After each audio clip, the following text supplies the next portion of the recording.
அதற்குரிய மகிமை கிறிஸ்துவின் சிலுவை குறித்து நாங்கள் தியானிப்போம். அப்போஸ்தலன் பவுல் அவர்கள் அவங்க லெட்டர் எழுதுறாங்க கொரிந்து சபைக்கும் ரோமில் இருக்கிற சபைக்கும். As he writes letter to the Corinthians and the Romans, he is speaking about the cross in chapter 1. ஒன்றாவது அதிகாரத்தில் சிலுவை குறித்து மேன்மையாக பேசுகிறார். கிறிஸ்தவருக்கு சிலுவை மரணம் உயிர்த்தெழுதல் தான் அஸ்திவாரம். For Christians, the death of Jesus Christ and the resurrection of Jesus Christ is the center of our faith.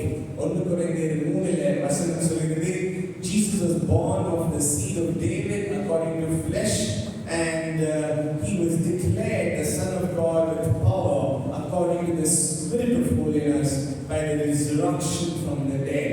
இது கிறிஸ்து அவர் சரீரத்திலே தாவீதுக்குரிய சரீரத்திலே பிறந்தார். அவர் தாவீதுக்குரிய சரீரத்திலே மற்றும் பிறக்கவில்லை, பரிசுத்த ஆவியானவராலே அவர் பிறந்தார், அவர் மரித்தார், அவர் தேவகுமாரன் என்று அவர் was declared. அவர் தேவகுமாரனாய் இருக்கிறார். தேவனுடைய பரிசுத்த ஆவியுடைய வல்லமையாலே அவர் உயிர்த்தெழுந்தார். அவர் உயிர்த்தெழவில்லைனால் இன்றைக்கு நீங்களும் நானும் இங்கே ஆலயத்தில் இல்லை. அநேக பேர் அநேக சூழல சரித்திரத்தில் there were a lot of people that many times in history they tried and they thought the church is going to be destroyed, Christianity is done. இதோ கிறிஸ்தவ சபைகள் அழிந்து போகும், கிறிஸ்தவர்கள் அழிந்து போவார்கள். அநேக நேரத்தில் சரித்திரத்தில் அநேக ஜனங்கள் எல்லா முயற்சியும் செய்தாங்க. ஆனால் ஒருவராலும் அதை அழிக்க முடியல. காரணம் கிறிஸ்துவின் உயிர்த்தெழுதல் உண்மையாக இருப்பதனால. Because the resurrection of Jesus Christ is the truth, we are here worshiping a living God. How many of us could feel the presence of God when God we were worshiping? இதோ ஆராதனை நேரத்தில் தேவனை ஆராதிக்கும் போது அவருடைய பிரசன்னத்தை நாங்கள் உணர்கிறோம். ஏன்னா அவர் உயிர்த்தெழுந்த ஆண்டவர். உயிர்த்தெழுந்த ஆண்டவருக்கு சத்தமாக ஒரு அல்லேலூயா சொல்றீங்களா? இது சத்தமாக நம்முடைய ஆண்டவர் உயிர்த்தெழுந்த ஆண்டவர். அவர் எங்களோடு இருக்கிறார், எங்களை அவர் தேர்ந்தெடுத்தார். So as we see from the scripture today, let us see two things about the cross. The cross as a fool, the cross as a shame for those who perishing. நாம் இரண்டு காரியத்தை பார்க்கலாம். முதலாவது சிலுவை அழிந்து போகிறவனுக்கு பைத்தியக்காரத்தனமாக இருக்கிறது. அழிந்து போகிற ஜனங்களுக்கு சிலுவை எப்படி இருக்கிறது? How is the cross for people who are perishing? 1 Corinthians 1:18 யாராவது வாசிங்க.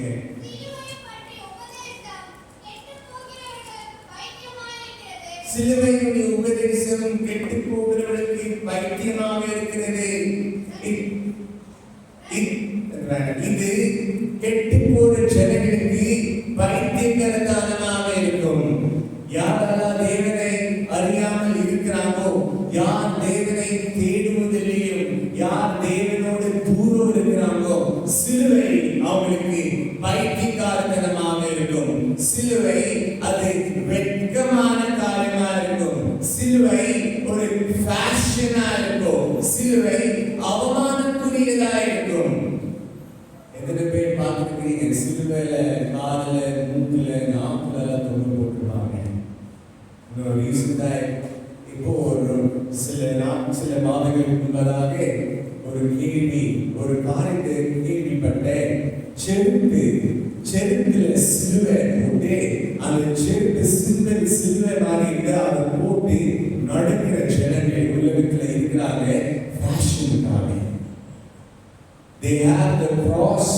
There is a slipper in the symbol of cross, and they wear the cross and they will walk in that. It is foolishness to those who are perishing. அழிந்து போற ஜனங்களுக்கு சிலுவை பைத்தியக்காரத்தனமாக நிச்சயமாக இருக்கும். ஒரு வாரம் சில வார்த்தை நாங்கள் கேட்டோம். நம்ம இந்தியாவில் இருக்கிற ஒரு குரு சிலுவை குறித்து எவ்வளவு அவமானமா பேசுறாங்க. There is one saint in India who talks so shameful about the cross. We don't have to be surprised. The Bible says, for those who perish, it is foolishness. நாங்கள் இதை பார்த்து ஆச்சரியப்படுறதுக்கு ஒன்றும் இல்லை. அதையும் பேசுவாங்க, அதுக்கு மேலே கூட பேசுவாங்க. ஏன்னா அவங்க அழிந்து போற ஜனங்கள், அவங்க தேவனை தேடாத ஜனங்கள், அவங்களுக்கு தேவன் வேண்டாத ஜனங்கள், அவங்களுக்கு எல்லாமே பைத்தியக்காரத்தனமாக இருக்கும். But this is still cross. The cross, the message of the cross never changes. சிலுவையுடைய அர்த்தம் மாறுவதில்லை, சிலுவையுடைய நோக்கம் மாறுவதில்லை. ஆனால் அழிந்து போறவர்களுக்கோ இது பைத்தியக்காரத்தனமாக இருக்கும். 19வது வசனம் சொல்கிறது, இதோ மனுஷர்கள் என்னை ஞானத்துல தேடி இருக்கிறாங்க. மனுஷர்கள் ஞானத்துல தேடினவங்க இருக்கிறாங்களா? இதோ நான் சொல்றேன், I will destroy the wisdom of wise and bring to nothing the understanding of prudent. யாராவது வாசிங்க 1 கொரிந்தியர் 1:19.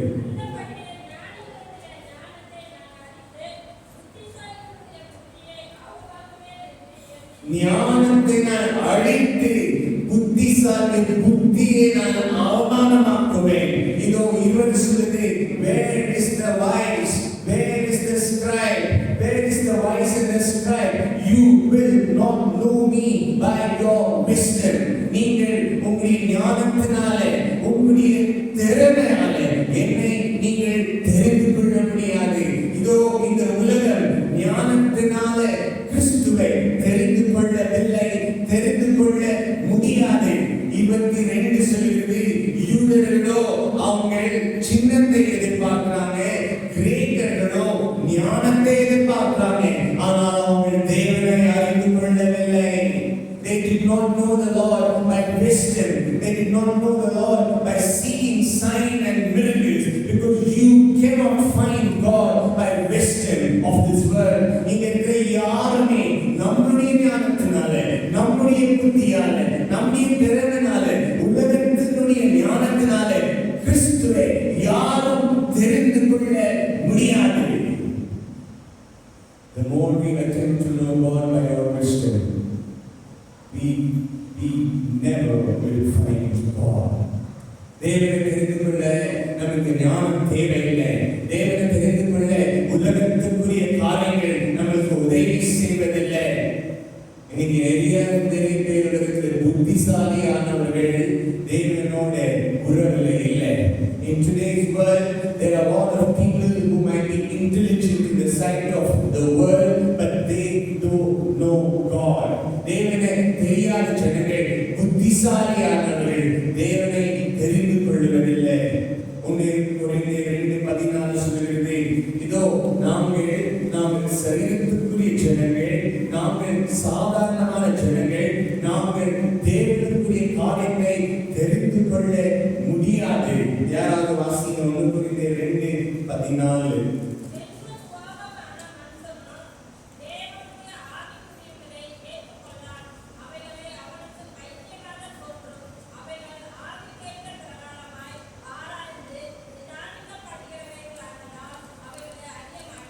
இதோ ஜன்ம சுபாவமுள்ள ஜனங்கள் தேவனுக்குரிய காரியங்களை தெரிந்து கொள்ள முடியாது. அது அவர்களுக்கு பைத்தியக்காரத்தனமா இருக்கும். யாரும் தேவனை தெரிந்து கொள்ள முடியாது. Except the Spirit of the Lord reveals it to us. பரிசுத்த ஆவியானவர் உங்களுக்கு விளக்குகிறவரையோ தேவனை யாரும் தெரிந்து கொள்ள முடியாது. ஜன்ம சுபாவமுள்ள ஜனங்கள், ஞானத்தை தேடுற ஜனங்கள், அற்புதங்களை தேடி போற ஜனங்கள், சின்னத்தை நோக்கி போற ஜனங்கள் நிச்சயமாக தேவனை தெரிந்து கொள்ள முடியாது. They will not know the Lord by any of these things because they don't want to know the Lord. உலகத்தின் ஜனங்கள் கிறிஸ்து இந்த உலகத்தை நேசித்து அனைவருக்காக அவர் மரித்தார்.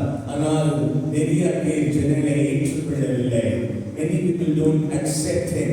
For those who do not accept him, he is not known. Romans இந்த ஜனங்கள் உண்மையை புதைத்து வைத்து அவர்கள் அசுத்தத்துல அவர்கள் செய்த காரியங்களை உண்மையை புதைத்து வைத்து வச்சிருக்கிறாங்க.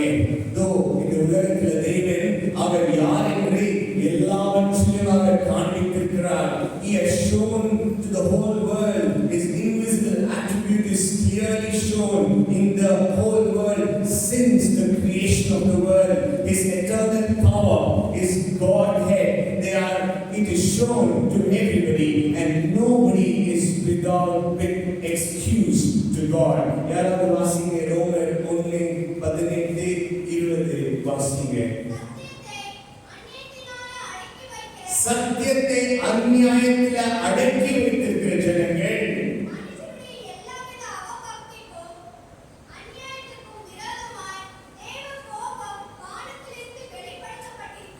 தொடர்ந்து வாசிங்க 20 வாசிங்க.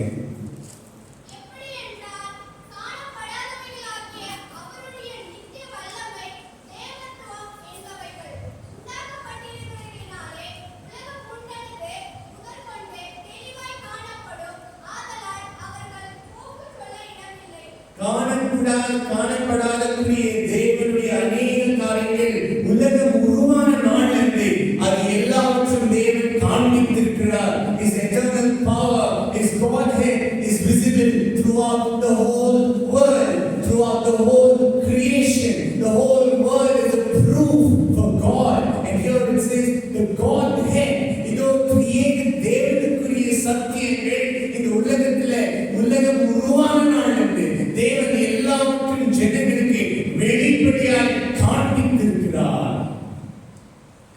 தேவனுடைய ஜனங்கள் வெளியே போய் நைட்ல நட்சத்திரத்தை சூரியனை சந்திரனை பார்க்க நைட்ல நாங்கள் அதெல்லாம் பார்த்து சொல்ல முடியும் கடவுள் எவ்வளவு பெரியவர் அப்படின்னு நாங்கள் சொல்லலாம். தேவன் அறியாத ஜனங்கள் இந்த உலகத்தில் இருக்கிற எல்லாமே பார்த்து சொல்வாங்க. எப்படி இந்த உலகத்தை காரியங்கள் you know how it is evolved. Wow, we have evolved so beautifully. இந்த உலகம் அப்படியே தானா உருவாகி எப்படி அழகா இருக்கிறது என்று அவங்க சொல்லுவாங்க. அவங்க கண்களுக்கு தேவன் தெரிவதில்லை. They are not knowing the Lord, but the Lord is saying nobody can give excuse to me on the day of judgment. எனக்கு நியாயம் தீர்க்கிற நாளிலே யாரும் நீங்கள் எனக்கு தெரியவில்லையே, எனக்கு கடவுள் தெரியல, எனக்கு சிலுவை தெரியல, எனக்கு சிலுவையை மகிமை தெரியல என்று யாரும் சொல்ல முடியாது. இதோ இந்த ஜனங்கள் தேவனை அறிந்து அவர் தேவனுக்கு கொடுக்க வேண்டிய கனத்தை அவர்கள் கொடுக்கவில்லை. 21 சொல்லுது, these people knew God but they did not glorify Him. Their foolish heart was darkened. இவங்க ஞானமா இருக்காங்க நினைத்து அவங்க முட்டாளாயிட்டாங்க. They exchanged the glory of the God into the image of a corruptible man. இந்த தேவனுடைய மகிமையே, இந்த தேவனுடைய பரிசுத்தமான மகிமையே மனுஷனுடைய விக்கிரகத்துக்கு, அசுத்தமான மனுஷன் செய்த விக்கிரகத்துக்கு அவங்க எக்ஸ்சேஞ்ச் பண்ணினாங்க.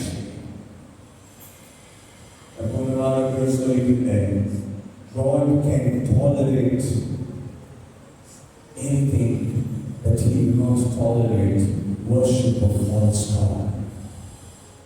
தேவன் எல்லாரையும் நேசிக்கிறவர், தேவன் எல்லாரையும் விசாரிக்கிறவர், தேவன் எல்லாரையும் அரவணைக்கிறவர்.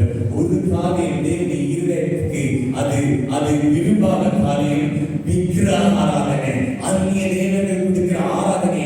என்னுடைய மகிமையை இந்த விக்கிரகத்துக்கு நீங்கள் ஈடாக வைத்திருக்கிறீர்களா? Do you take my glory and bring it to the image of the corruptible man? இந்த மனுஷன் செய்த காரியத்துல அந்த விக்கிரகத்துல என்னுடைய மகிமையை நீங்கள் போட்டு எக்ஸ்சேஞ்ச் பண்ணுவீங்களா? Oh, you have not known the Lord, but you have also known the Lord and you have not given the glory. தேவனை அறிந்து அவருக்கு கொடுக்க வேண்டிய மகிமையை நீங்கள் கொடுக்கவில்லை. 24 Therefore God has given them up to uncleanness.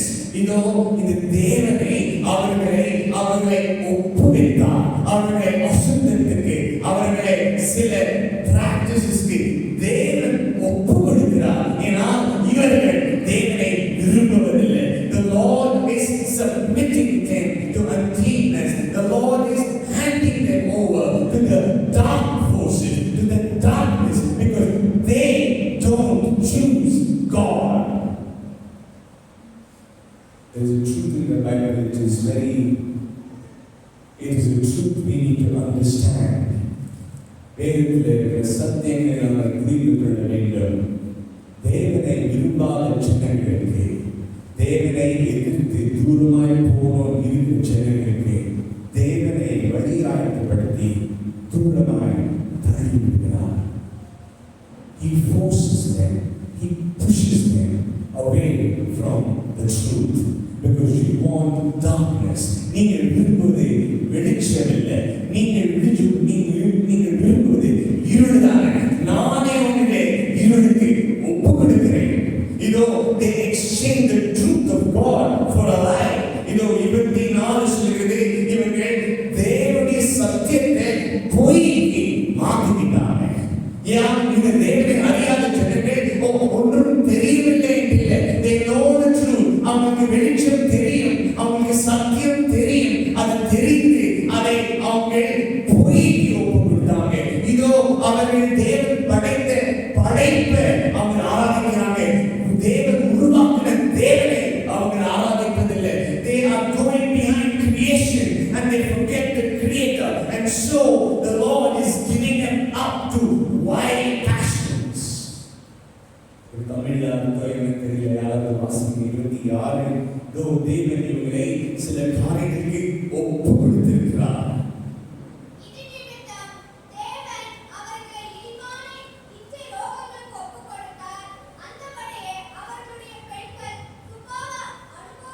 இதோ தேவன் அவர்களை சில லோகத்துக்கு, சில இச்சைகளுக்கு ஒப்பு கொடுத்திருக்கிறாங்க. When we see European countries, our heart is grieved. Even in India, we see some section practicing these practice. என்ன practice?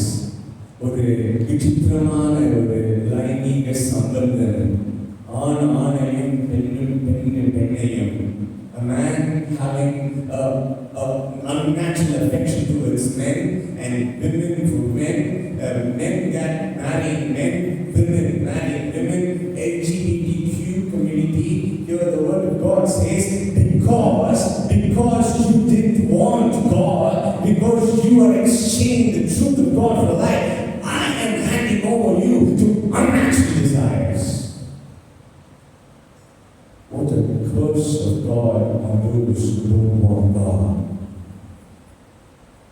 Do you know what's happening in the world now? உலகத்தில் என்ன நடக்குது? யூரோப்ல என்ன நடக்குது? பேச்சுக்கு தான் அவங்க கிறிஸ்தவ நாடு, கிறிஸ்தவர்களுக்கு அவங்களுக்கு சம்பந்தமே இல்லை. பேச்சுக்கு தான் அவங்க கிறிஸ்தவ பேரு, கிறிஸ்தவர்களை அவர்கள் அறியவில்லை. இதோ இந்த ஜனங்கள் ஆணை பெண்ணை போற ஜனங்களே வேதம் சொல்கிறது, நானே உங்களை ஒப்பு கொடுக்கிறேன். I will send you, I will hand over you to these wild passions. You go to darkness. How would the families, how would the children who are born in a situation of unnatural sexual desires? They are under the curse of God. அவங்க தேவனுடைய சாபத்தில் இருக்கிறாங்க. இது தேவன் அவர்கள் தேவன். It is not something God is doing because he has to do. He is doing because that's what they want. அவங்க விரும்புவது அதுதானே. உங்களுக்கு இருள் தான் தேவை. நானே உங்களுக்கு இருள் ஒப்பு கொடுக்கிறேன். உங்களுக்கு தேவனுடைய மகிமை தேவையில்லை, உங்களுக்கு தேவனுடைய சத்தியம் தேவையில்லை, தேவனுடைய வெளிச்சம் தேவையில்லை. நான் உங்களை இருளுக்கு ஒப்பு கொடுக்கிறேன். நான் உங்களுடைய சிந்தனை நான் மறைக்க வைப்பேன். ஏழாவது வாசிங்க 28வது வசனம்.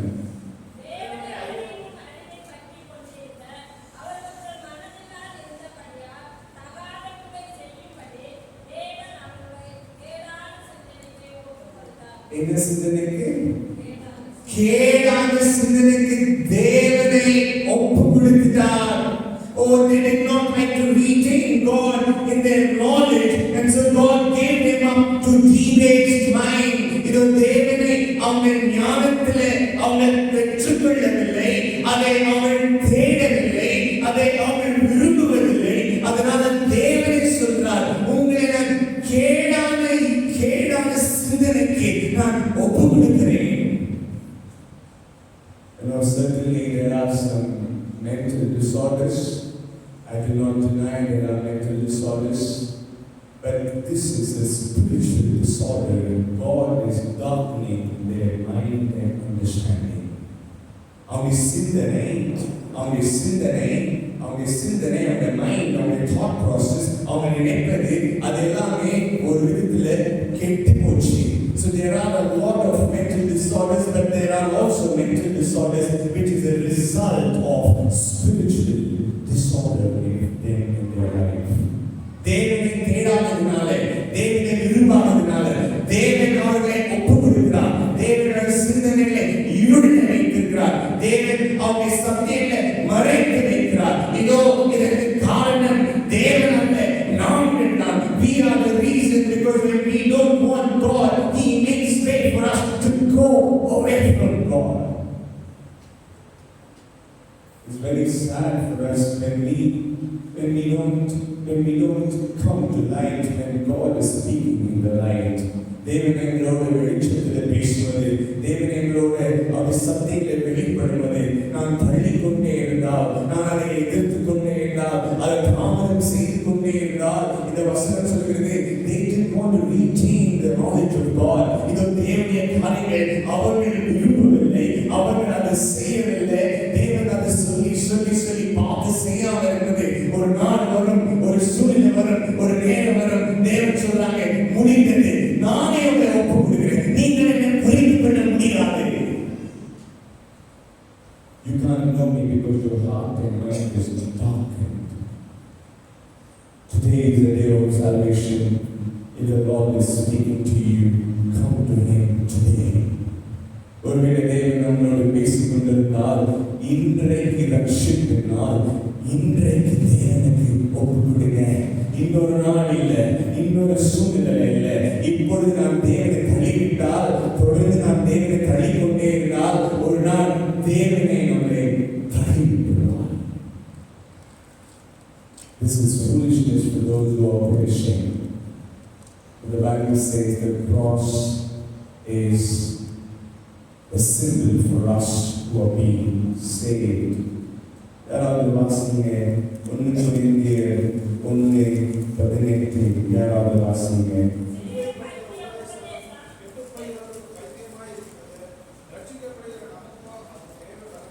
ரட்சிக்கப்படுற நமக்கோ இது தேவனுடைய வல்லமையாக இருக்கிறது.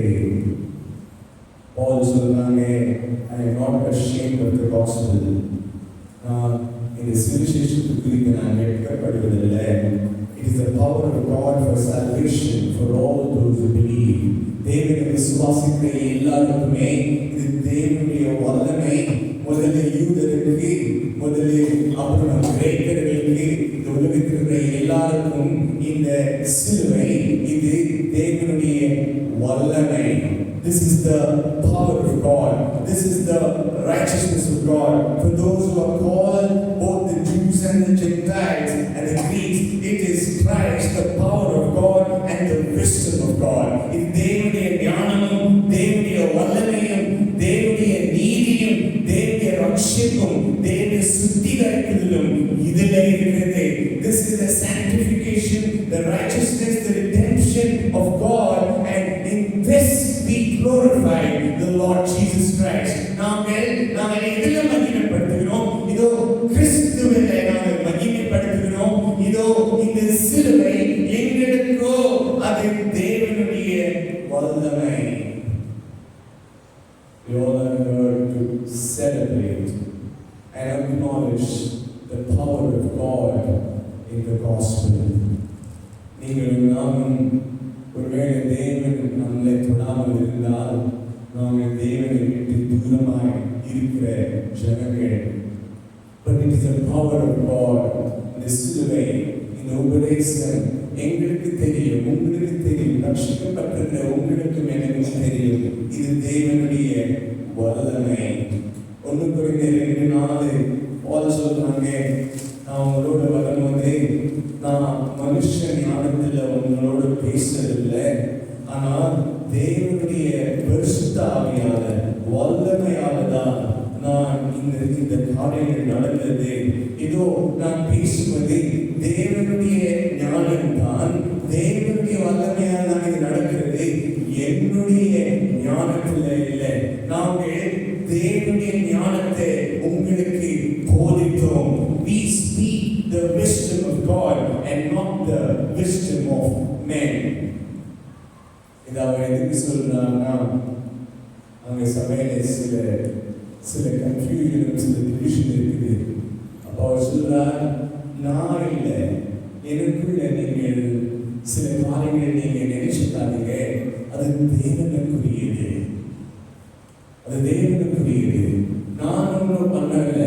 நான் உங்களோட பேசும்போது நான் ரொம்ப சிம்பிளா பேசினேன், ரொம்ப சாதாரணமா தான் உங்களோட பேசினேன். ஆனால் அந்த சாதாரணமான நான் ரட்சிப்புடைய சுவிசேஷத்தை பகிர்ந்து கொள்வது தேவனுடைய வல்லமையால, தேவனுடைய பரிசுத்த ஆவியானது. நீங்கள் அதை தெரிந்து கொண்டீங்க. You have known the truth. You have been saved because of the power of God and the Spirit of God. I can't do anything to touch you. உங்களை தொடும்படியாய் நான் ஒன்றும் செய்ய முடியாது. என் வார்த்தையால நீங்க தொடப்பட மாட்டீங்க. என்னுடைய ஞானத்தினால உங்களுக்கு ஒன்றும் நடக்க போறதில்லை. தேவன் தான் இதெல்லாவற்றையும் செய்தார். இது யார் சொல்றாருன்னா, பால். இவர் யாரு? இவர் ஒரு பரிசேயர். இவர் வேதத்தை நன்றாய் அறிந்தவர். இவர் ரோம அரசாங்கத்தில் சிட்டிசனாயிருந்தவர். இவர் கமலியன் கீழே ஒரு போதகருக்கு, மிகப்பெரிய போதகருக்கு கீழே அவர் வளர்ந்தவர்.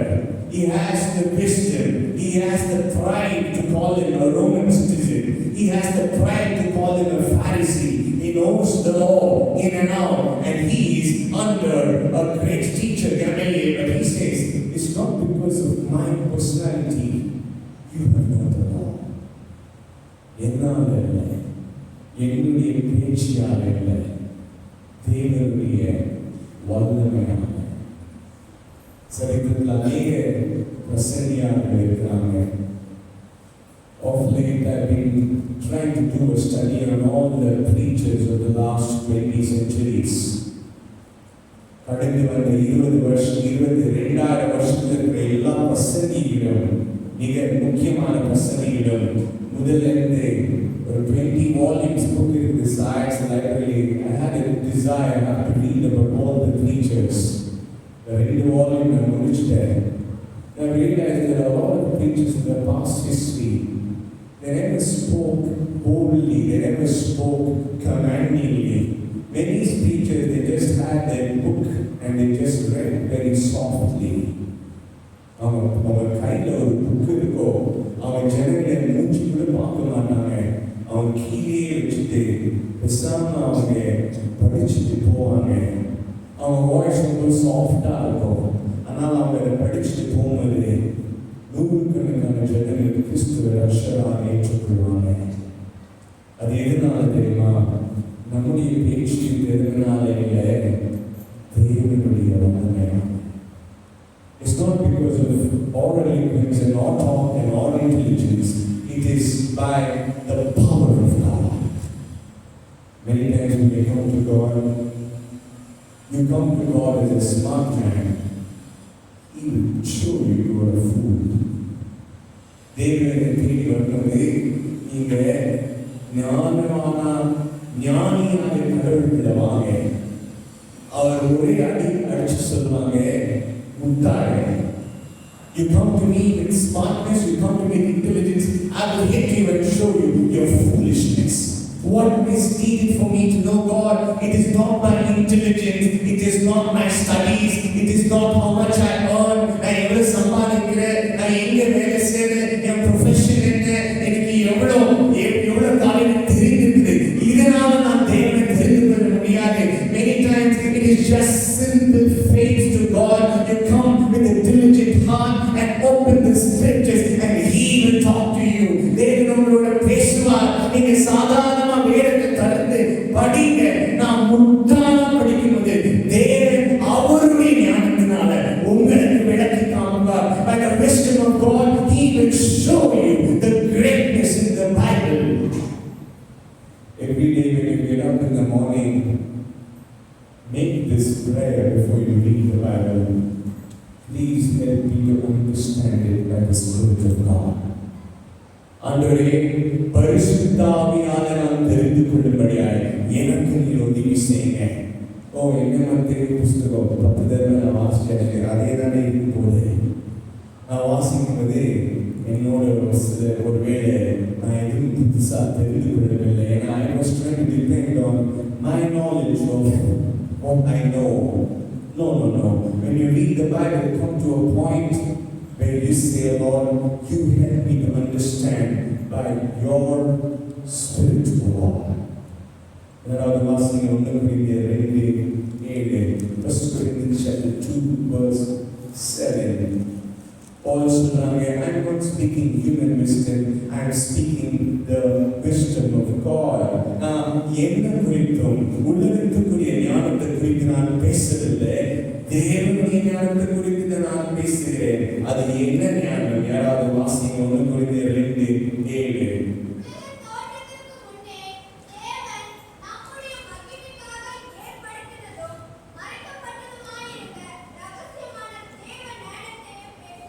இதோ உலகம் தோன்றுவதற்கு முன்பதாகவே நமக்காக தேவன் வைத்திருக்கிற சில காரியங்கள், அவர் அந்த ஞானம் மறைத்து வைத்த ஞானத்தினால எங்களுக்கு அவர் பேசுகிறார். He, oh the Lord, the hidden wisdom of God ordained before ages for all creation, which none of the rulers of this age have known.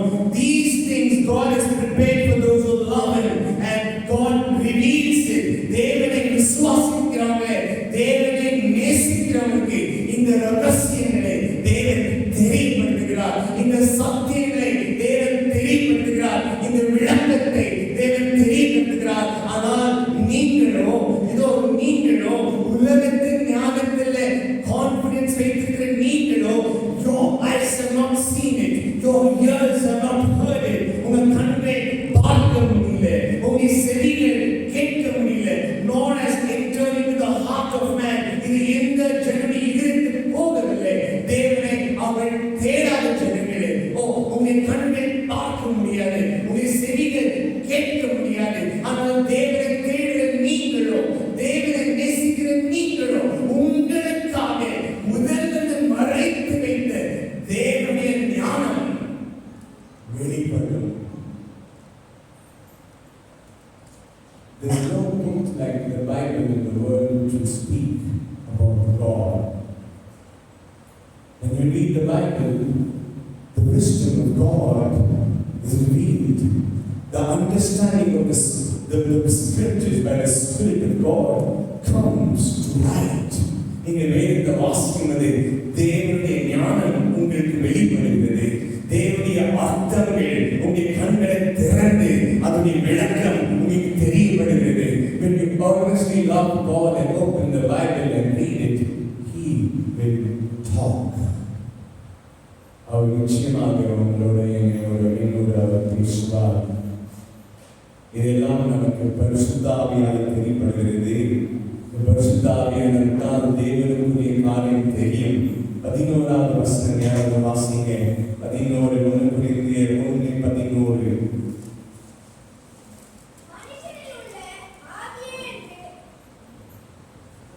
தொடர்ந்து வாசிங்க.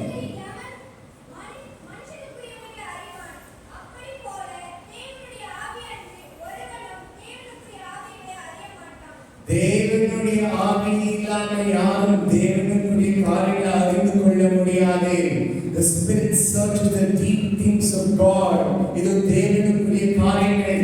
தேவன் யார், கிறிஸ்து யார், பிதா யார், அவருடைய ரட்சிப்பு யார், அவருடைய மகிமை யார், அவர் உங்களுக்கு என்ன செய்கிறார், இதுக்குரிய எல்லா விஷயமும் பரிசுத்த ஆவியானவர் தான் தெரிந்திருக்கிறது.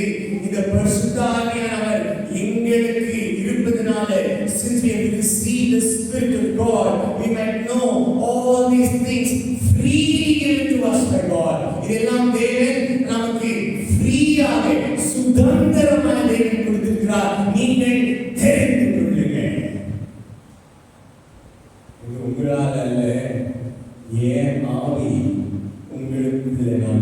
கொடுத்திருக்கிறேன். I've given my spirit to you, that as we have received the Spirit of God, we might freely know the things given by God. தேவனுடைய காரியங்களை தெரிந்து கொள்ள யார் தேவை? பரிசுத்தாவி. எங்களுடைய காரியங்கள் எங்களுக்குள்ள இருக்குது. தேவனுடைய காரியங்கள் பரிசுத்தாவி என்பதா இருக்குது. பரிசுத்தாவினுடைய விளக்கம் இல்லாம, பரிசுத்தாவினுடைய ரகசியங்கள் நமக்கு தெரியப்படுத்தாம யாரும் இங்கே தேவனை தெரிந்து கொள்ள முடியாது. இதெல்லாம் நாம் பார்க்கும்போது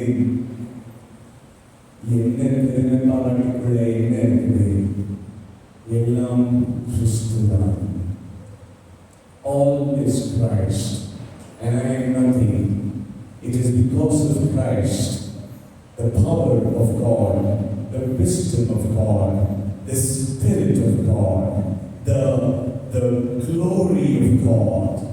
In cross, we are saved.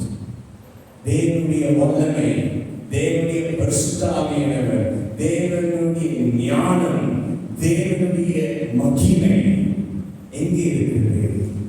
சிலுவையில, கிறிஸ்துவில, ரட்சிப்பில் இருக்கிறது.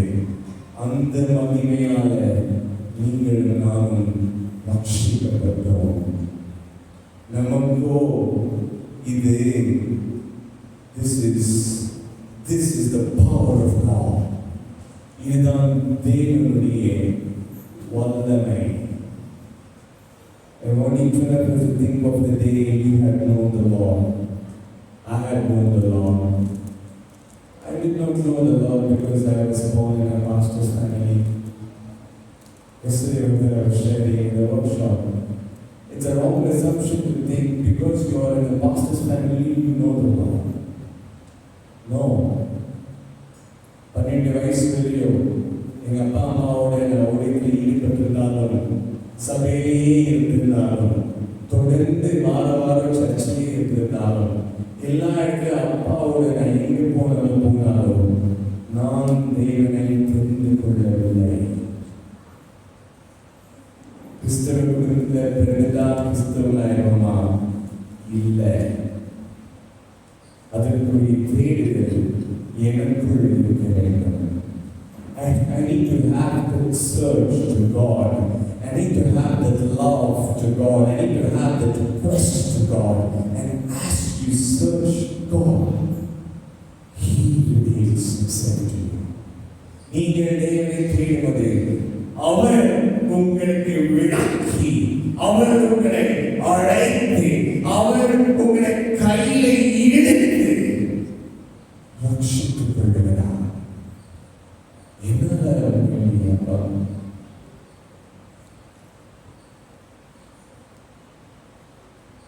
நான் செய்ததோ ஒரு ஸ்டெப், நீர் எடுத்து வைத்ததோ 3 ஸ்டெப்.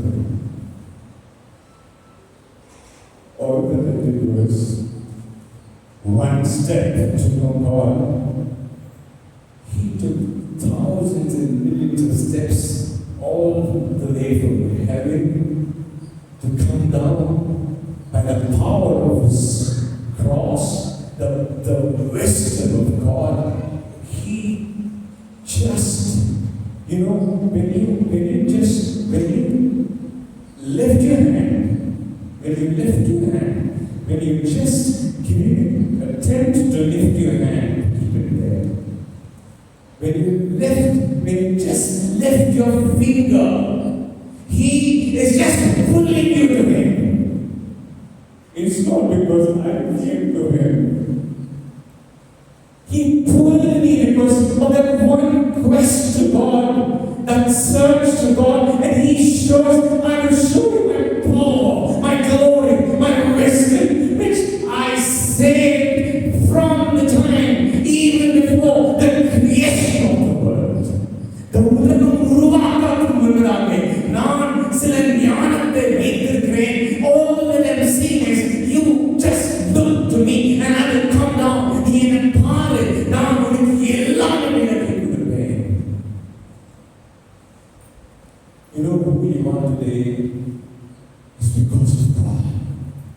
நீங்க தேவனை அறிந்து கொண்டது அவரால் தான். அதான் பவுல் சொல்றாரு, எனக்கு என்ன இருக்குது தெரியுமா சொல்லிக்கிறேன். Oh, I don't want to boast in anything apart from the cross. நான் கிறிஸ்துவின் சிலுவையை விட்டு வேற எதையும் நான் மேலே பாராட்ட மாட்டேன். I want each one of us to acknowledge how he pulled you to him. அவர் எப்படி உங்களை அவரோட அழைத்து கொண்டார். அதுதான் தேவனுடைய வல்லமை, அதுதான் தேவனுடைய கரம், அதுதான் தேவனுடைய அன்பு, அதுதான் தேவனுடைய அனாதி தீர்மானம். உங்களை தேர்ந்து கொண்டார். You came, he draw you because you wanted God. உங்கள் தேவனை விரும்பினாலே அவர் உங்களை அழைத்து கொண்டார். And I want to say the power of God is for all life. நம்முடைய வாழ்க்கைக்கு தேவனுடைய வல்லமை ரட்சிப்புக்கு, பாவ மன்னிப்புக்கு, பரிசுத்தத்துக்கு, தேவனுக்கிட்ட நீதியை நடப்பதற்கு, அசுத்தத்திலிருந்து வெளியே வருவதற்கு, ஒவ்வொரு நாளும் தேவனை தேடுவதற்கு, எல்லாவற்றுக்கும் இந்த வல்லமை இருக்கிறது. The cross takes you from three things: the penalty of sin and the power of sin.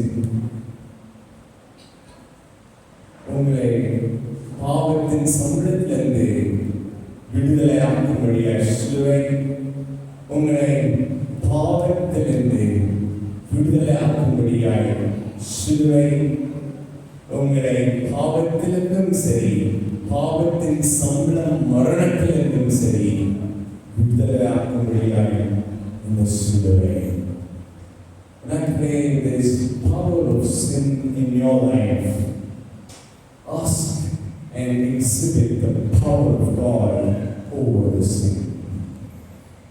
பாவத்துக்குரிய வல்லமையை மீட்பும்படியாய் தேவனுடைய வல்லமையை நீங்கள் பயன்படுத்தி விசுவாசத்தை நாங்கள் பாவத்திலிருந்து வெளியே வரும்படியாய் தேவன் எங்களுக்கு உதவி செய்வார்.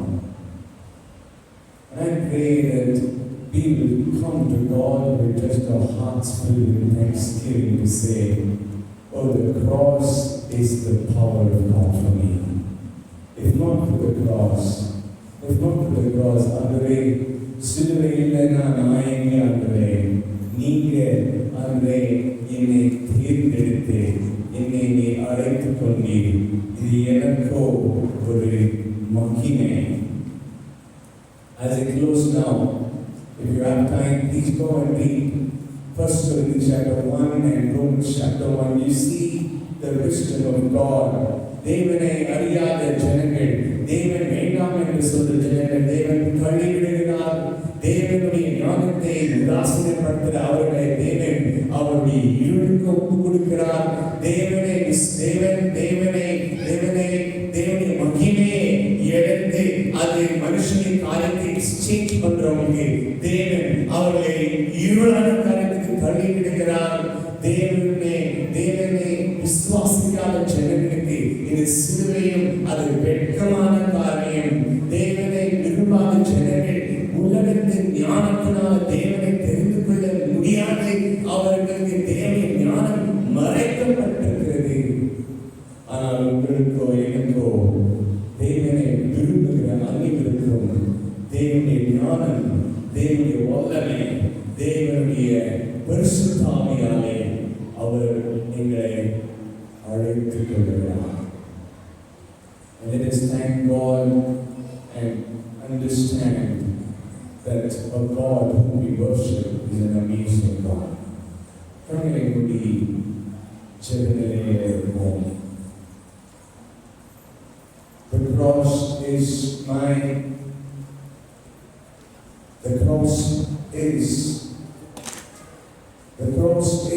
everything to me. Though the சிலுவை எனக்கு எல்லாமே இந்த சிலுவைதான். பாவத்தில் இருந்த நாங்கள், பாவத்துக்கு பின்னாடி இச்சையில இருந்த நாங்கள், தேவனோடு தூரமாக இருந்த நாங்கள், தேவனை தேடும்படியாக ஒரு ஸ்டெப் நாங்கள் எடுத்ததுனால அவர் எங்களை அழைத்து, அவர் அவர்களை ஏற்றுக்கொண்டு அவர் உங்களை ரட்சித்தார். இன்றைக்கு கூட இந்த ரட்சிப்பு அனைவருக்கும் இருக்கிறது. Even today, this salvation is for all. His arms are open. His arms are open for all those who want to seek the Lord. இதோ தேவனை விசுவாசிக்கிற யாராலும் சரி நித்திய ஜீவனை பெற்றுக்கொள்வாங்க. Whoever receives God will have eternal life. No matter who you are, where you are, what you are, you will know Christ when you want to.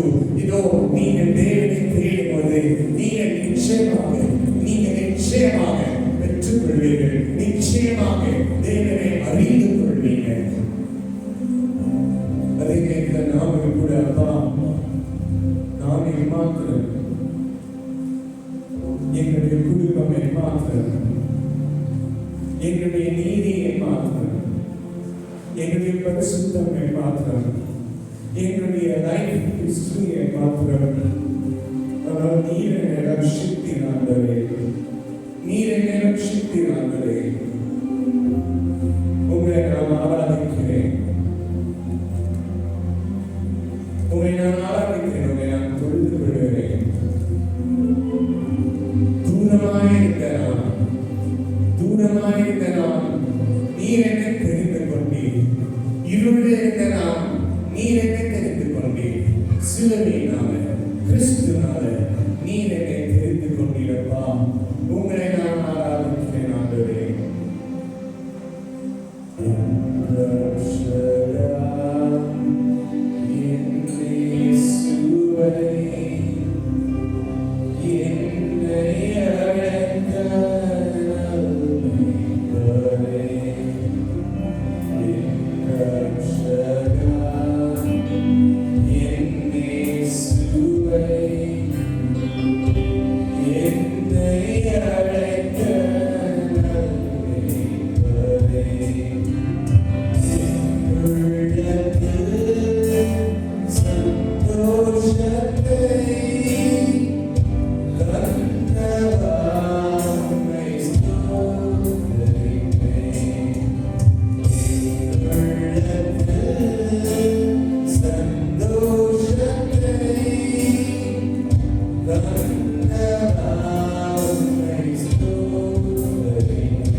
அவர் ரட்சித்து, அவர் மீட்புக்கு, அவர் மன்னித்து, வழி காட்டி நடத்தின சிலுவையில் கிறிஸ்துவுக்குள்ள கர்த்தாவே உங்களுக்கு நாம் நன்றி செலுத்துகிறோம்.